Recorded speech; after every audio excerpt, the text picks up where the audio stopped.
Everybody, Looks into Swirl here. New day, new cup project. I don't know how many more of these hand gestures I can come up with.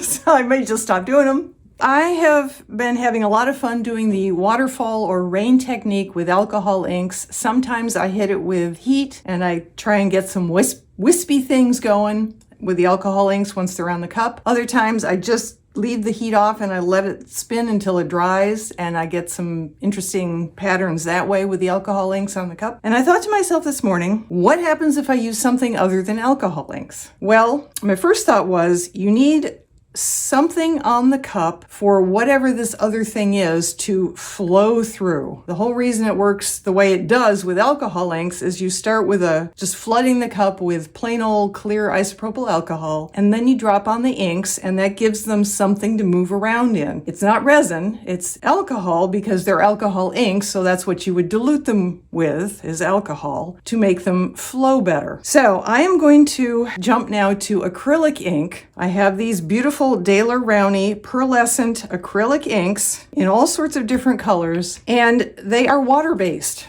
So I am going to start by flooding my spray painted cup. I'm going to flood it with distilled water, and then I'm going to start dropping on the inks after I shake them up. And we are going to see if we get anything. It could be that they'll hit the water and they'll fall off onto the pad underneath, and we'll have a white cup, and that'll be the end of that experiment. Could be we get something that looks really pretty. Could be that we get something that's really hideously ugly. I have never experimented with this. I just thought of it this morning. Doesn't mean this is my idea. It just means I haven't seen anybody else do it. So we're going to give it a try, and you'll get to see with me how this turns out. Turn on my turner. This one spins at about 6 RPM. I am going to pick some colors: pink, purple, aqua, and we'll go gold. I will shake them up to begin with. They come with droppers in the bottle, so that's how I'll drop them on. I'll start by shaking them all up. Unscrew the tops, and then don't forget they're unscrewed. I did that yesterday. Oh my God, I had a bottle of alcohol ink with an unscrewed but sitting on it top, and I picked it up and shook it, and my wall is all dark blue and my clothes are all dark blue, and it's beautiful, but it's not how my walls and my clothes started out the day. Here we go, flooding the cup with water. Again, I don't even know if this is going to stick. I mean, this is not going to behave like alcohol because it's not alcohol. Let's see if a bigger flood will help.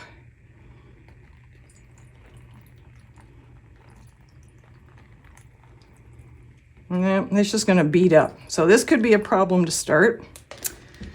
Again, don't know what's going to happen here.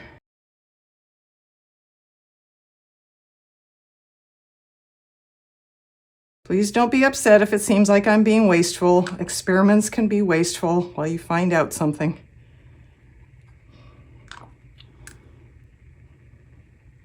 Maybe misting it with water would be better.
Ooh, that's a glop. Okay, we're finally getting to the cup saturation point, I think. This is what it needs to be. It needs to be not repelling the ink.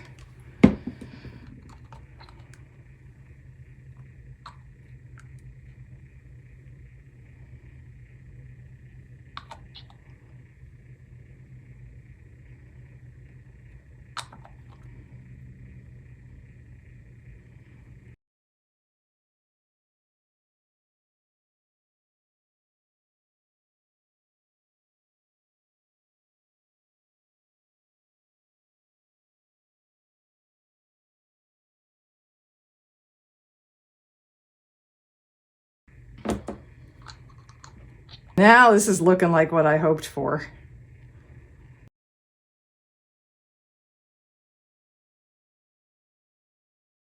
I am very happy with how this looks right now. I'm gonna leave it alone. We're gonna let it spin and dry. We'll come back and we'll see what we get. And we're back. Oh my God, look how gorgeous this turned out. I really wasn't sure. I came back after I stopped the camera and things had started to blend a bit, and I thought, well, we could end up with a whole thing looking very like this.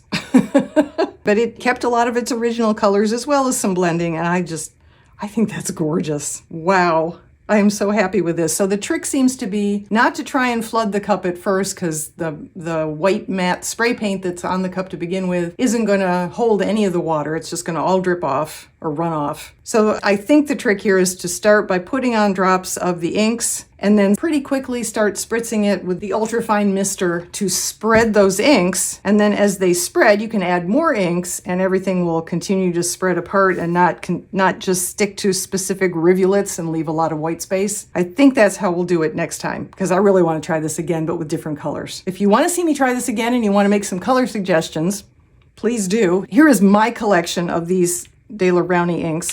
So we already used the pink, the aqua, the gold, and the purple, but that leaves 3 different blues. An orange, that's a red, and this is, what is this? This is another red. So we have 2 different reds. If you have any suggestions at all, want me to do it again, want me to try a different color base color to start, anything, just leave a comment below and let me know. Okay, so when I'm sure this is completely dry, and I'm pretty sure it is, but there might be a little moisture left in a couple of these globby spots, I'm going to go to resin next. It'll just be clear KS liquid stone ultra UV, and then we'll come back and we'll figure out what to put on it.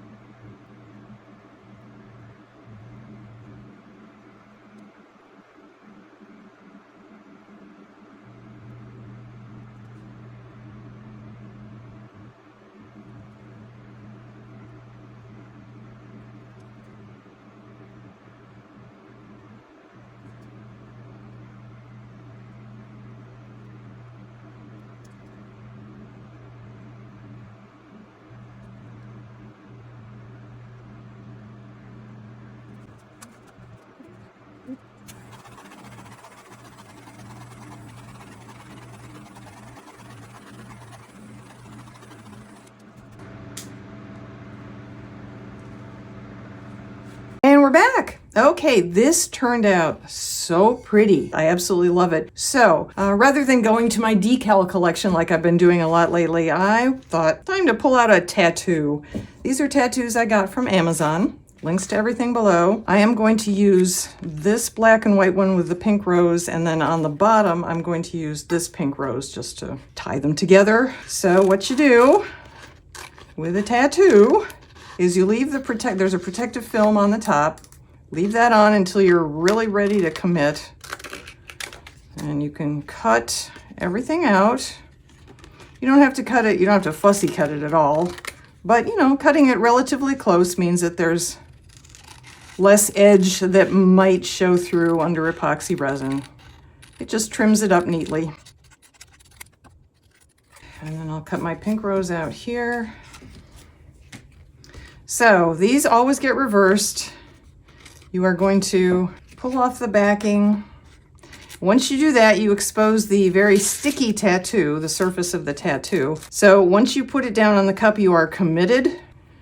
I want it sort of like that, because now it's going to start sticking, and if I were to try and pull it up at this point and reposition it, I could conceivably tear the tattoo design. And then I'm just going to, this is slightly different for me. I don't usually do this. I usually do a paper towel, but there you go. And you want to press down so all of the tattoo comes into contact with the cup surface and releases from the backing paper.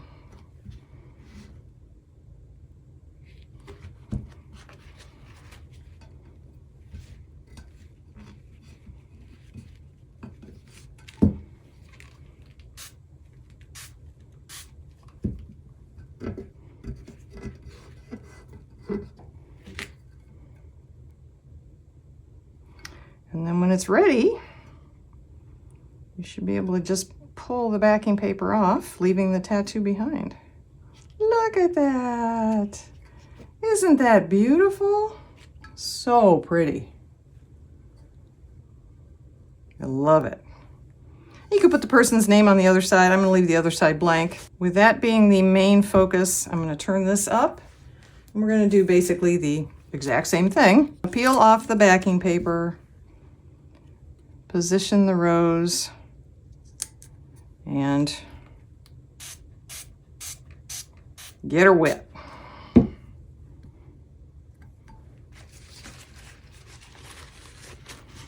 little pressure.